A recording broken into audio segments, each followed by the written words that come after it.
Merci de nous rejoindre dans cette nouvelle édition. Bienvenue, bonjour à toutes et à tous. Soixantenaire de l'UNCA, le Premier ministre Patrick Hachi a assisté hier à la cérémonie de diplomation des étudiants de la promotion 2021. Meilleure administration publique de Côte d'Ivoire en 2017, l'UNCA d'Abidjan fait partie des meilleures écoles régionales de l'Afrique de l'Ouest. Alexis Ouetraogo. L'ENCA, c'est l'École nationale supérieure de statistique et d'économie appliquée. Ce jeudi, elle célèbre l'excellence, la diplomation des étudiants de sa promotion 2021. La formation à l'ENCA a la particularité de mobiliser les théories mathématiques, statistiques et économiques dans les connaissances transmises, augmenter des disciplines connexes pour le renforcement des analyses. Pour la ministre du Plan et du Développement, cette célébration intervient à l'heure où le chef de l'État promeut un capital humain de qualité. Forte de son expérience depuis 1961, l'école est aujourd'hui une référence sur le continent. En 2019, l'ENCA obtient l'accréditation internationale de la filière ISE par la Commission des titres des ingénieurs. En 2020, l'ENCA ouvre la filière des analystes statisticiens et organise pour la dernière fois les concours d'entrée dans les filières ITS et AD. Il n'y aura désormais que les ISE et les analystes statisticiens qui vont rentrer donc avec un niveau Bac plus 3. Remise de diplôme aux étudiants, reconnaissant de la qualité de la formation. Quand il prend la parole, le chef du gouvernement encourage l'ensemble de la promotion à poursuivre les efforts pour toujours plus d'excellence. J'encourage le corps enseignant et les étudiants à viser toujours plus haut et à produire aussi toujours plus d'intelligence économique stratégique pour les gouvernants que nous sommes et jouer ainsi le rôle de think tank interne dont nos États ont grandement besoin pour accompagner l'évaluation de leur politique publique et de leur constante adaptation. À cœur ouvert, Patrick Hachi exhorte la nouvelle promotion à garder le cap sur les notions de valeur. Que vous soyez ambitieux, que vous ne soyez pas ambitieux, que vous vouliez grimper, vous ne vouliez pas grimper, que vous vouliez qu'on augmente votre salaire, qu'on ne l'augmente pas, si vous travaillez, si vous êtes sérieux, tout ça arrive. Tout. Parce que vous êtes concentré sur le travail. Vous êtes sérieux avec votre travail. Et tout le monde a besoin de gens dont la cervelle est bien faite, qui veulent travailler et qui sont sérieux. Ces valeurs que vous avez apprises ici, ce sont ces valeurs-là qui vont vous conduire également dans la vie professionnelle. La rencontre a été l'occasion d'inaugurer le bâtiment de la recherche et de la coopération internationale. Patrick Hachi a aussi annoncé la construction pour très bientôt de la résidence universitaire de l'école.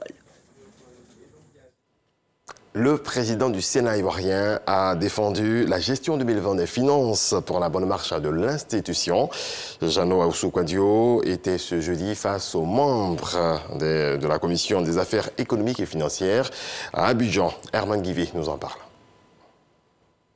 Le président du Sénat, Ahoussou-Kouadio Jeannot, devant les membres de la Commission des affaires économiques et financières. Ahoussou-Kouadio Jeannot a présenté ce jeudi la gestion financière 2020 du Sénat. Pour le président du Sénat, il s'agit de l'accomplissement d'un devoir de redevabilité et de transparence. Ahoussou-Kouadio Jeannot a rappelé qu'il était important que l'institution elle-même mette en œuvre les mesures de bonne gouvernance en matière de gestion financière. Un acte de redevabilité et de transparence salué par les membres de cette commission. Nous avons apprécié d'abord la pratique, bonne pratique. Nous avons également apprécié toutes les démarches menées à son niveau pour nous engager sur le chemin de l'autonomie financière. Ce qui s'est passé s'inscrit véritablement dans cet esprit de la bonne gouvernance. Des fonds ont été alloués à une institution. Il est important que le président de notre institution nous présente un rapport de sa gestion et pour que nous puissions l'apprécier et présenter comment la gestion s'est effectuée aux membres du Sénat. Jeune député à l'époque, en 1980, j'étais rapporteur de la Commission des affaires économiques et financières, donc je suivais tous les travaux de l'Assemblée nationale. Il n'a jamais été question de faire un tel exercice. Pourtant, les textes sont indiqués pour cela. C'est une nouvelle pratique qui mérite d'être encouragée. Le président de la Commission des affaires économiques et financières se réjouit à son tour de cette rencontre puis renseigne sur la suite de l'action engagée. Tous les sénateurs, membres de la commission, ont apprécié ce geste du président du Sénat. Je pourrais même dire un geste démocratique. Il rend compte à ses collaborateurs en charge de l'économie et des finances, je parle au niveau du Sénat, selon notre règlement. Nous avons pris bonne note. Nous allons faire un rapport au président du Sénat pour relever peut-être certaines incompréhensions dans les chiffres qui nous ont été signalés. Dans les prochains jours, nous allons nous retrouver tous les membres de la commission à Yamoussoukro pour rédiger notre rapport et dans un délai de mois, remettre ce rapport au président du Sénat. Selon les dispositions de l'article 159 du règlement du Sénat, cette commission est chargée d'examiner les comptes de l'institution dans les conditions prévues par le règlement budgétaire et comptable. Autre volet de l'actualité, le ministre ivoirien de l'Agriculture et du Développement rural, Kobena Kwasi Adjoumani, et son homologue ghanéen, Dr Owusu Akoto, ont signé ce jeudi à Accra au Ghana un accord de siège de l'initiative Cacao Ghana-Côte d'Ivoire. La signature de cet accord de siège marque ainsi le début d'une nouvelle ère, d'une nouvelle dynamique également dans l'histoire du cacao dans les deux pays et sur le plan international. Nous disons bravo à nos deux équipes, le Conseil du café cacao et le Ghana Cocoa Board, qui nous ont donné de voir l'issue de ce que nos chefs avaient initié, à savoir l'initiative Cacao Côte d'Ivoire-Ghana. Nous venons donc d'approuver le logo, nous avons adopté le budget et à la fin, nous avons signé l'accord de siège. Je suis un homme comblé parce que c'est tout un processus. Aujourd'hui, plus que jamais, nous sommes engagés pour que désormais le cacao soit, comme vous l'avez dit, le fer de lance de notre économie. Bientôt, un barrage écrêteur à Anono, dans la commune de Cocody. Avant la réalisation de l'ouvrage, le ministre de l'Assainissement et de la Salubrité, Bouaké Fofana, s'est donc rendu sur le site. Le projet va coûter plus d'1 milliard de francs CFA. C'est ce que nous dit Kraskando. Anono, 80 hectares palmeraie, situé entre Djurgobité et le nouveau camp d'Akwedo dans la commune de Cocody. Des riverains de cette zone installés dans l'emprise d'un barrage écrêteur en projet. Sa construction crée des grincements de dents, d'où cette visite de site du ministre de l'Assainissement et de la Salubrité pour échanger avec les personnes impactées par ce projet. Le projet en lui-même, tel que ça porte atteinte à nos biens, à nos bâtis, nos terrains, nous avons décrié. Et nous sommes donc rentrés en communication avec M. le ministre. Il nous a écoutés, il nous a entendus et il nous a fait des propositions. Il a dit qu'ensemble, nous allons regarder le projet. Ce qui est possible de faire, nous allons le faire ensemble. Et que même au demeurant, nous avons un conseil qui est le BNet. Vous pourrez associer à ce projet-là pour voir dans quelle mesure il faut minimiser l'impact. 1,4 milliard, c'est le coût de ce barrage écrêteur qui va permettre de retenir les eaux pluviales et les écouler. Ce projet-là est important pour des milliers de personnes. Pas seulement sur le site d'ici, mais toutes les personnes qui habitent en aval d'ici, jusqu'à l'exutoire. Le président de la République nous a demandé qu'il ne voulait plus avoir des pertes en vies humaines en raison des inondations, ce sont des pluies. Mais la solution technique à cela, c'est de faire des retenues, des barrages d'eau. Et ensuite de réguler le débit de l'eau jusqu'à la lagune. C'est ça la solution technique. C'est pour cela que nous faisons ce projet. 394 biens seront impactés par les travaux et plus de 9 milliards seront décaissés pour l'indemnisation des personnes touchées par ce projet dénommé Barrage B6. Les défunts premiers ministres Amadou Gon Coulibaly et Ahmed Bakayoko seront dans tous les esprits ce 6 août. Le concerto de l'indépendance sera placé cette année sous le signe d'un hommage à ces illustres disparus.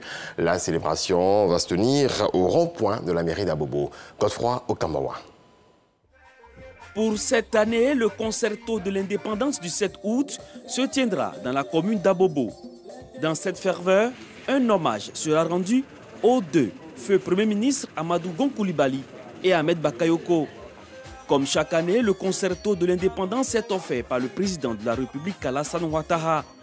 Au cours d'une conférence de presse, les organisateurs ont présenté le contenu de l'événement qui se tiendra au rond-point de la mairie d'Abobo.